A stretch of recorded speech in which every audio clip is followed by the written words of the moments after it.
शेवटी कधीपर्यंत पहलगाम सारखे टेररिस्ट अटॅक हे भारतावर होत राहणार आहेत? पाकिस्तानकडे कॅपॅबिलिटी नाही आहे की भारतासोबत एक डायरेक्ट युद्ध लढण्याचे, म्हणून पाकिस्तान एक स्ट्रॅटेजी फॉलो करतो, ब्लीड इंडिया विथ 1000 कट्स. म्हणजे छोटे छोटे अटॅक करायचं आणि इंडियाला कुठेतरी एंगेज ठेवायचं, ज्यामुळे जी इकॉनॉमिक ग्रो होत आहे इंडियाची त्यामध्ये कुठेतरी अडथळा निर्माण करायचा. पण असे अटॅक झाल्यानंतर आपण जनरली हे विचार करतो की असे अटॅक कधीपर्यंत होत राहतील आणि हे कसे थांबवता येईल.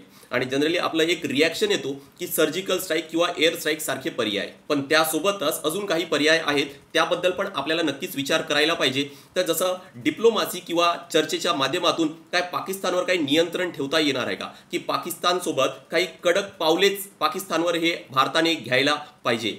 दुसरं आहे की इंटरनॅशनल लेवलवर जसं आहे की UN आहे किंवा FATF आहे, अशा मोठमोठ्या ज्या इंटरनॅशनल संस्था आहेत त्यावर भारताने पाकिस्तानवर काहीतरी दबाव वाढवायला पाहिजे. तर या सर्व पर्यायांवर विचार करा. मला चॅटबॉक्समध्ये नक्की सांगा की काय भारताने या मुवमेंटला करायला पाहिजे. शेवटी काश्मीर हा भारताचा एक अविभाज्य घटक आहे, जो स्वर्गासारखं सुंदर आहे, म्हणून त्याला आपण भारताचं स्वर्गसुद्धा म्हणतो. सो जोपर्यंत हे सर्व थांबणार नाही तोपर्यंत काश्मीरमधली जी इकॉनॉमी आहे ती बूस्ट होणार नाही. आणि ते जर बूस्ट झालं तर नक्कीच त्याचा फायदा काश्मीरला तर आहेच, त्यासोबत ओव्हरऑल भारताला पण आहे. त्या ठिकाणी टुरिझम आहे ते अजून चांगलं वाढेल.